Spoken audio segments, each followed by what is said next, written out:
Central State Hospital in Milledgeville, Georgia. A spooky structure that holds thousands of terrible secrets. This insane asylum has been closed for a while now, but its terrors continue to haunt the community. So much so that it's possible that a small artifact from this asylum may have caused the murder. Today on Dead Rabbit Radio.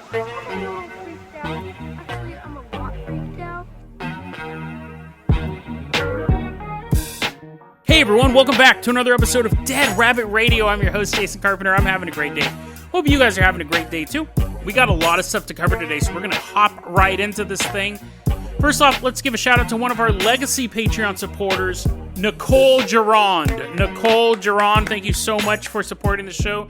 Nicole's doing a little pirouette, so she's getting dizzy. Probably shouldn't drive a vehicle when you're that dizzy, but you're going to be our captain, our pilot this episode. If you can't support the Patreon, that's fine too. Just help spread the word about the show. Really, really helps out a lot. Nicole, I'm going to toss you the reins to our newest vehicle, the Carpenter cart. It's not super impressive. It's just a big old wooden cart. And you get to ride a beautiful stallion or giant rabbit. We'll attach it to a giant rabbit. You're riding a saddle. I hope you brought a rabbit saddle. You're riding the rabbit. The rest of us are sitting in a big old wooden cart. And the Carpenter cart is going to take us all the way out to Milledgeville, Georgia. So hop to it, rabbit. It's a super slow journey. We have to buy a bunch of carrots and lettuce along the way. We get there, we're going to spend the whole episode at Milledgeville, Georgia, because there's a lot of craziness that's come out of this asylum. All of a sudden, we travel back in time to the year 1842. So we're all dressed up in old-timey clothes. The rabbit's dressed up in an old-timey dress and a little bonnet. Super cute. But Nicole is continuing to lead this way with the Carpenter cart. Back in 1842 in Georgia, they go, you know what? We need to put all these people to work building something. What do we build? And then someone else goes, you know what? I've noticed we have a huge problem with lunatics in this state. Why don't we build an asylum? So they do. It's like peanut butter and jelly. They both come together to create the Georgia State. This is the name of it. This isn't just me listing insulting words. Georgia State Lunatic, Idiot, and Epileptic Asylum. And I just imagine underneath it says, and they're stinky too. Like, how, I mean, I get it that idiot used to mean, like, not that you're just dumb or that you don't know how to do something. It actually meant that you had some sort of medical problem. But, I mean, you could be still a little more sensitive than... And, I mentioned this in another episode, the same thing. I feel bad for the epileptics, because they're just like, oh, yeah, you know, I have epilepsy. This sucks. And then they're just housed with a bunch of idiots. That's horrible. I mean, because I have a friend who's epileptic, and he's totally fine. I mean, other than the epilepsy, but he's totally, like, sane. He's not crazy. He's not an idiot. Definitely not a lunatic. So I feel bad for them. I wonder if they had their own wing to the hospital where they could just kind of, like, hang out by themselves, play Parcheesi, invent Parcheesi, and then play it back in 1842. But you had the Georgia State Lunatic, Idiot, and Epileptic Asylum. So it opened in 1842, so you can just imagine it probably wasn't the best place to be. I don't think any place was the best place to be in 1842. But by the 1960s, things were even worse. It was completely overcrowded. The only thing worse than being stuck in a lunatic asylum is too many lunatics. Now, when I say overpopulated, it's not like it was built for 400 people and there were 600 people. It was basically built for 400 people. I think it was built for about 1,000 people. There were 12,000 lunatics and idiots running around in there. You had a doctor-patient ratio of one doctor for every 100 patients. So let me do my math. What is that, 120 doctors? That sounds like a lot, actually. I don't think I've ever been in a place. I don't even think hospitals have 120 doctors. Actually, it's funny that I say that because it turns out that a bunch of them weren't doctors. The state kept having to go in. There's so many complaints coming about this place. First off, number one complaint was, can you guys change the name? So they did. They eventually changed it to just Central State Hospital. State regulators had to keep going to check this place out, and it turns out at one point, they were like walking down the halls, and there are all these doctors hanging out, playing Parcheesi. Did you know that a bunch of idiots invented Parcheesi? The state regulators were walking through the hospital, and on their count, as they were going through, they found 48 doctors working the halls. They weren't even doctors. They're just people walking through. They're like, hey, I'm a janitor.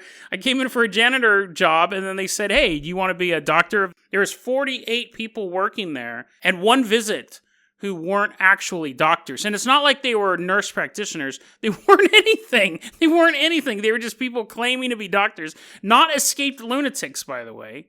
People who would come there to get a job who were getting paid to be doctors who had no degrees of any kind. And then, of course, you had the rumors. So those are real. Those weren't rumors. Those are actual little things that happened. You had the rumors that kids who were put in the asylum were locked up in little cages. And then there are other stories of just inhumane treatment. You'd have people who were in straitjackets all the time. They basically lived in the straitjacket, which seems incredibly uncomfortable. I think that's kind of the point. Now, this place opened in 1846. It didn't close until 2010. Now, I'm not saying it was as bad as 1846. I'm not saying the Confederacy was running the place, but when I was reading about it, I was like, oh, they probably shut it down in the 60s. After they found out there were a bunch of people there pretending to be doctors. No, it was in operation up until 2010. And you can still visit it. I don't think you can, run around in it and play laser tag or anything like that. There are still a bunch of graves in the area. Now, when I say a few graves, we're talking 25,000 unmarked graves. Those don't even include the graves that have nice little headstones and stuff like that. So this place is ripe for urban legends, right? You have the mass graves, you have the verified history of this place. And looking into this, I found a Reddit post from someone who really, really, really loves this asylum. I don't think I've ever met such a fan of mental asylums as I've found in username 6Weird6America6. So that's our source for the rest of this stuff. 6Weird6America6. They write out this giant block of text. People are just going, hey, do you guys know anything wacky, haunted places in Georgia? And someone goes, yeah. Someone appeared out of the mist. I know. Thanks for asking, my fellow friend. They're like, I'm not your friend, you weirdo. You just magically appeared in my room. 6Weird6America6 has this huge block of text about Milledgeville, Georgia's #1 insane asylum. This list includes a bunch of weird details. One of them, it keeps going on about this guy named Jim Bonner. Keeps calling him a child murderer, and I was like, well, I was able to verify that one. A lot of them was just like, an inmate took a hacksaw and chopped off a doctor's neck, and I was like, I'm sure that happened over the course of 100 years. I mean, it's horrific. I'm not being like, oh, that's lame. Give me some more. I mean, I'm sure that happened, but I can't verify it. Jim Bonner keeps getting called a child murderer. This is kind of a little, I don't know if I'd technically call him a child murderer. Let me get into this.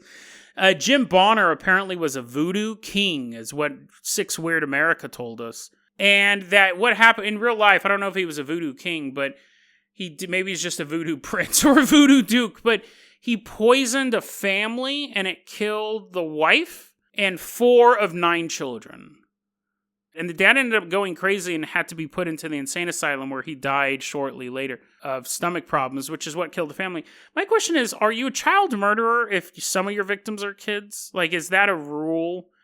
I'm not, I mean, the FBI's like, oh, here, let's listen in on this podcast. This guy, but you know what I mean?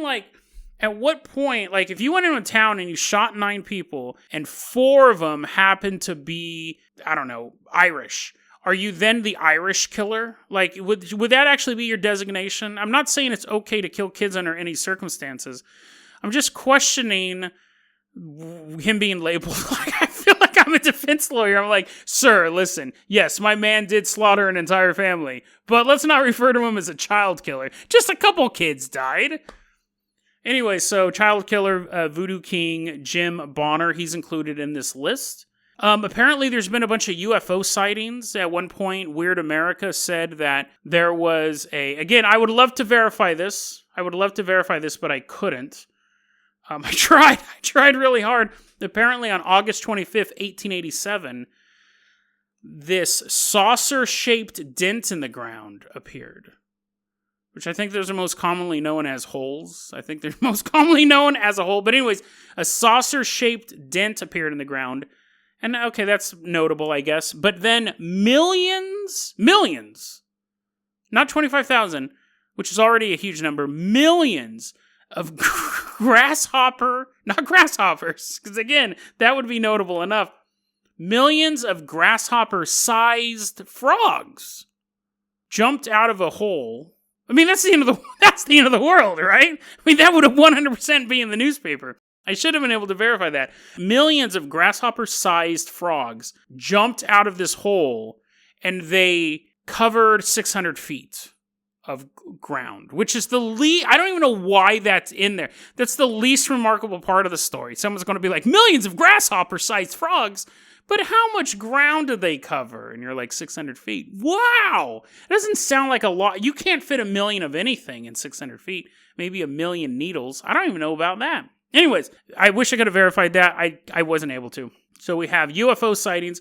Apparently, because there's security around the place. Laser tag or not, there's security around the place. You can't get into it because it's an old, crumbly, most likely haunted and cursed insane asylum. Weird America says that there's security there, which is obvious, but they said the security there is actually from the Department of Defense. It's a subsidiary of the Department of the Defense. This is a high-level government area, most likely because, the end of the world started here with the 1 million grasshopper-sized frogs. Apparently nearby, there's a place called Buzzard Island that has a bunch of buzzards on it. Again, not super notable. When we're talking about millions of grasshopper-sized frogs and it just being a haunted asylum, I don't care how many buzzards are nearby. I've never looked into Amityville Horror and go, but what is their fowl population? How many chickens live nearby? That'll seal the deal.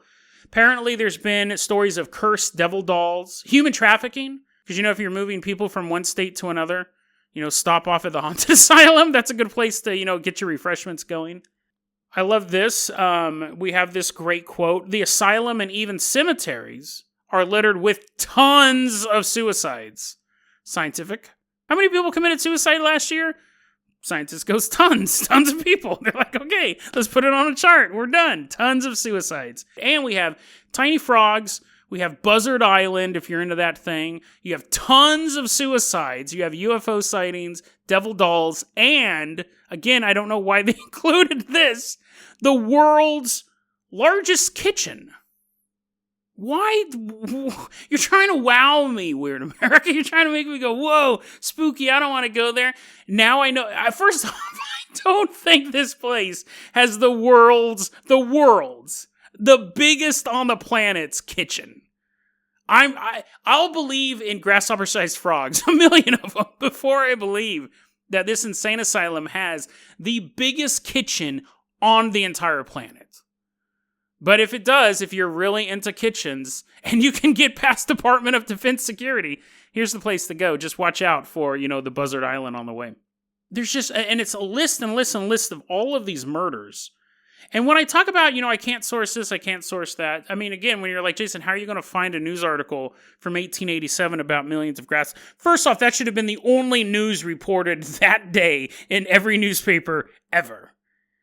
Millions of grasshopper-sized frogs.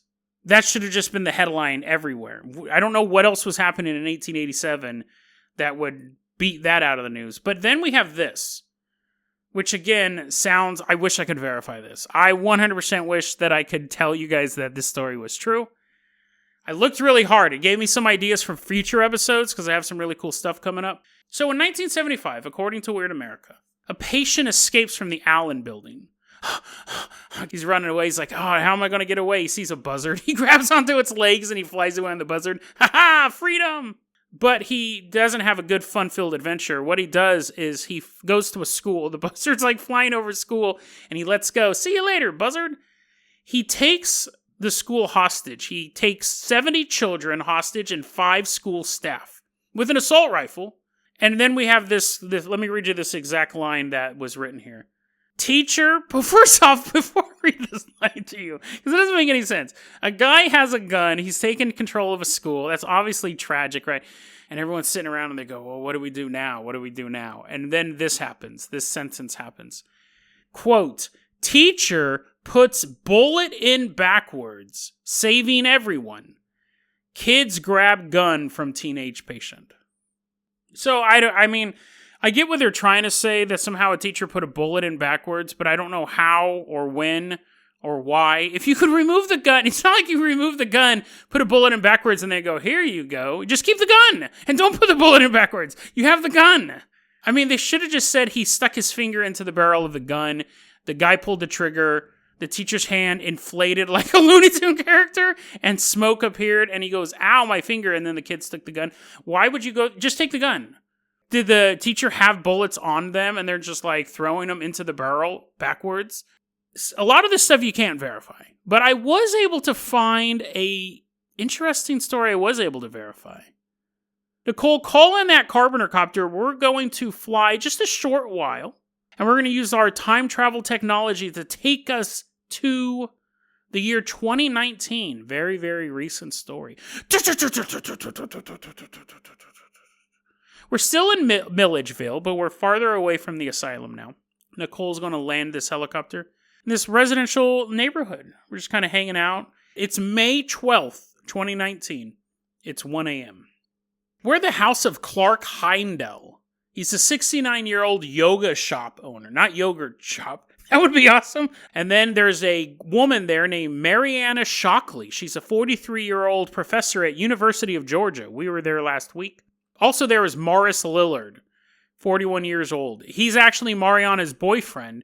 He's a car salesman. And I almost will 100% start calling him Matthew Lillard at some point during the story, but Matthew Lillard, the actor, had nothing to do with any of this. They're all hanging out at Clark's house. Clark has a hot tub and a pool. That yogurt money, man. That yogurt money can buy you a lot of stuff.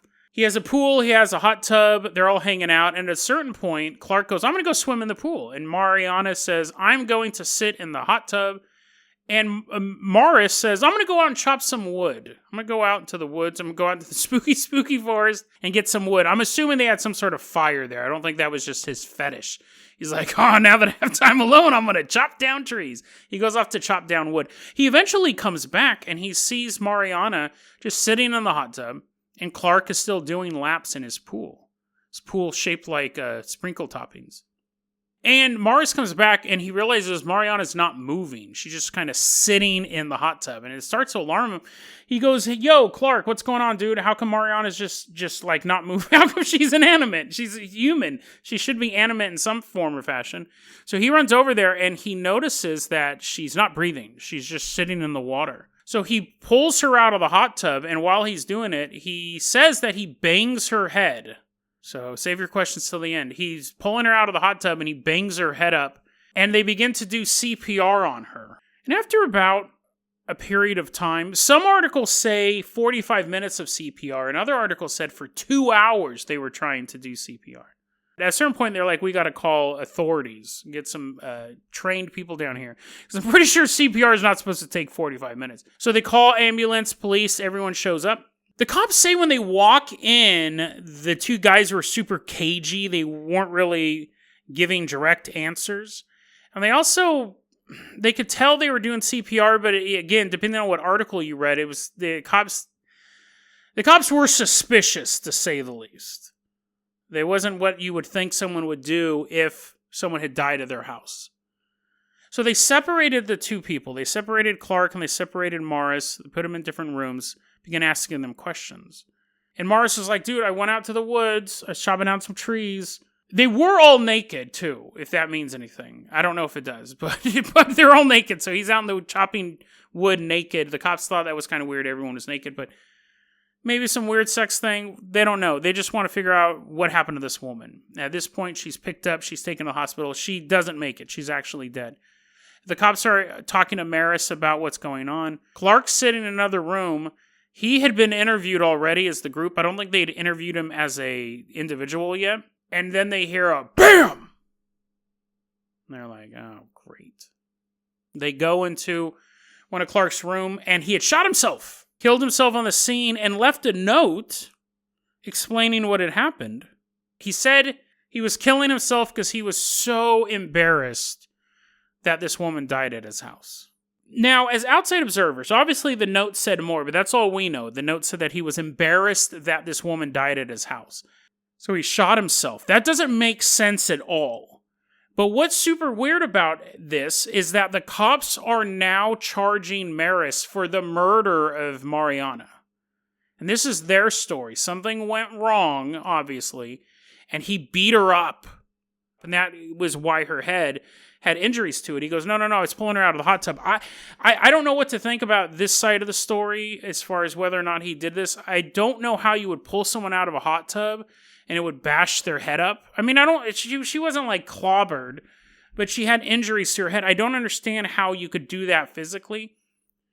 What's so weird about this is that Clark in his letter wasn't like, I did it. It wasn't like, as far as we know, the letters hasn't really been brought into evidence, but it's not like Clark's letter said, Morris did it, and I'm so embarrassed that I brought Mariana. It's just like, oh, I feel embarrassed. I can't believe someone died in my house, so I'm going to kill myself.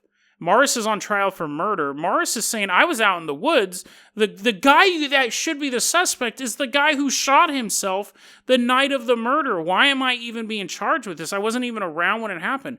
I showed up. He's swimming. She's dead. And I'm shocked that they're actually charging Mark. Again, we don't have all the information, but I would either say both of them did it or Clark did it. But I don't think, what did he do? Like walk off into the woods, sneak back, kill her? And because Clark's letter didn't say, oh, I know this guy did it. It's super weird. But anyway, so Morris is on trial for this murder. And this is currently going on. This trial is currently going on. I just can't imagine. First off, I can't imagine killing yourself. Secondly, I can't imagine killing yourself because you're embarrassed because someone got murdered at your house or just died at your house. And then third, how is he not the big suspect? I would have thought the cops would have been like, well, it was probably that guy. That guy who's dead the night this other woman got murdered. But anyway, so Morris is on trial. The reason why this is tied back into Milledgeville is Weird America. Weird America actually, in this giant list of stuff that I kept trying to verify, I wasn't able to verify tiny frogs, but I was able to verify this story. I went and I looked into this because it said a guy did this, killed this woman and stuff like that. But Weird America has a little paranormal spin to this one. I don't know if any of this stuff is true. I don't know if literally any of this stuff is true. But according to Weird America, according to our source, Weird America, Clark had a 6-year-old son who had died of cancer. And Clark was so... I'll say this, if this story's made up, Weird America has some serious issues. This story's true, then it's just really creepy. Clark had a 6-year-old son who had passed away, and Clark began to wander the halls of the asylum to get his mind off of his son, get his mind off of his loss. He's like, I'm going to go to this spooky, spooky place to not think about my son. While he was doing that, while he was taking his daily walks to the spookiest place on earth, he was also like trying to research root work, which is an offshoot. It's like a magic branch. So it's magical stuff, but it's all based around roots and herbs and 11 herbs and spices and all this stuff. He was also doing that stuff on May 2019, so earlier that month, before all this stuff happened, when he was walking around the lunatic asylum, he sees a doll. He sees a doll laying there in the dirt. And apparently, again, Weird America could be making all of this up. I don't know if he's like Clark's personal buddy, but apparently Clark's son who had passed away, loved to pick up toys and bring them home. Who doesn't? Who doesn't love to do that? And so when he found this doll, he goes, oh, this is kind of what my son would do. I don't think I'd let him walk around this spooky asylum with all these frogs and buzzards everywhere.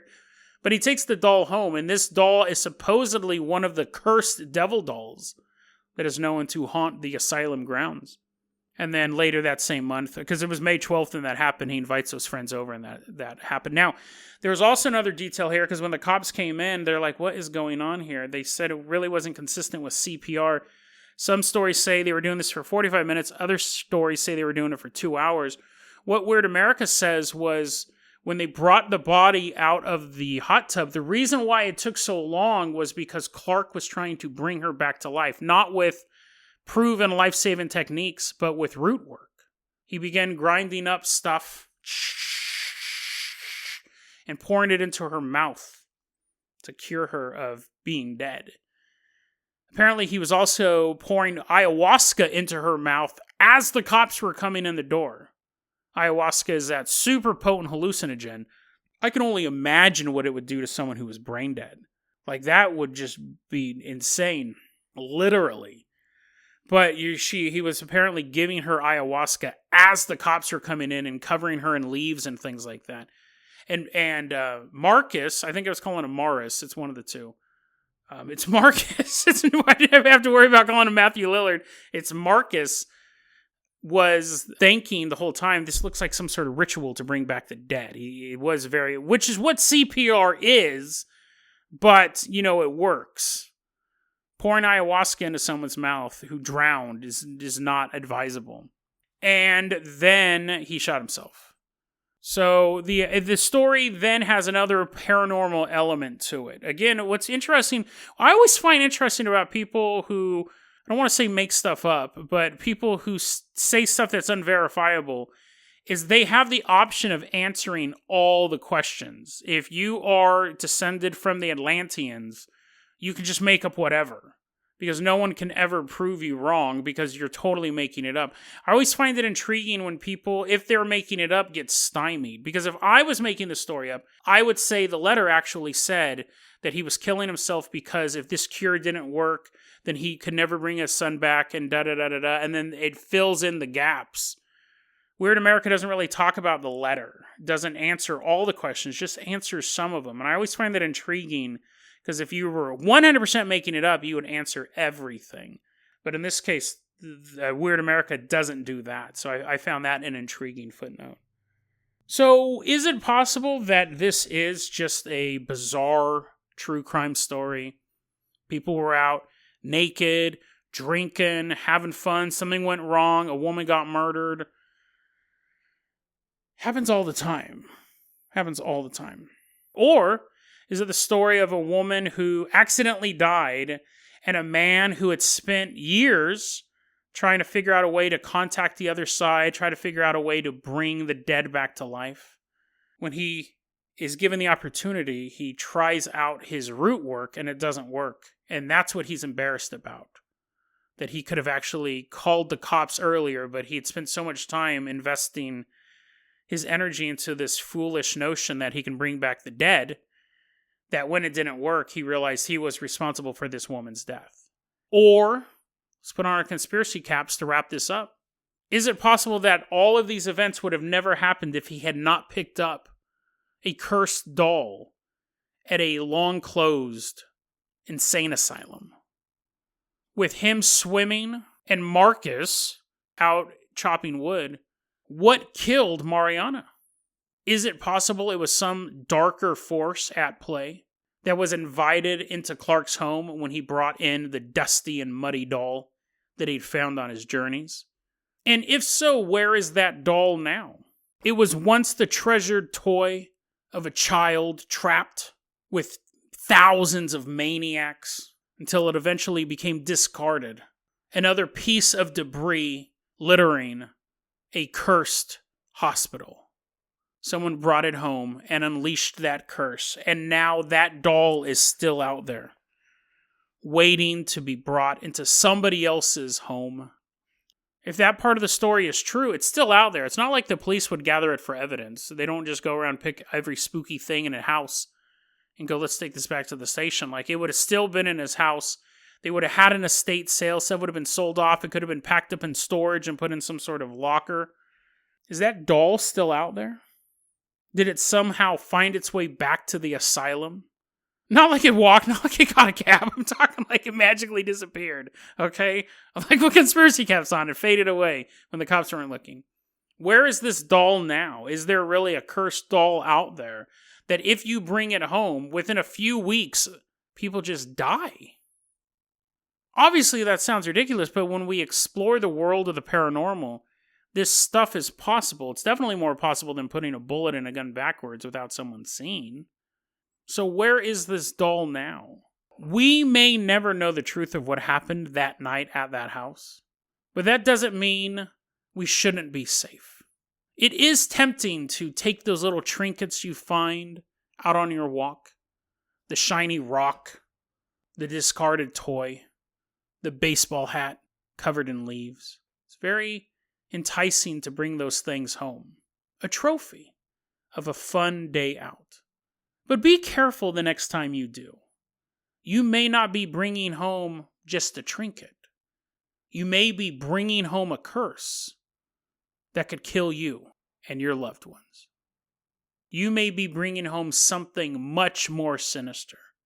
You may be bringing home a vessel that contains the dark energy of 25,000 maniacs. Assuming you live by that, assuming you live over there. If you're in Alaska, maybe like 3 or 4 maniacs. DeadRabbitRadio@gmail.com is going to be our email address. You can also hit us up at Facebook.com/DeadRabbitRadio. Twitter is @DeadRabbitRadio. Dead Rabbit Radio is the daily paranormal conspiracy and true crime podcast. You don't have to listen to it every day. Glad you listened to it today. Have a great one, guys.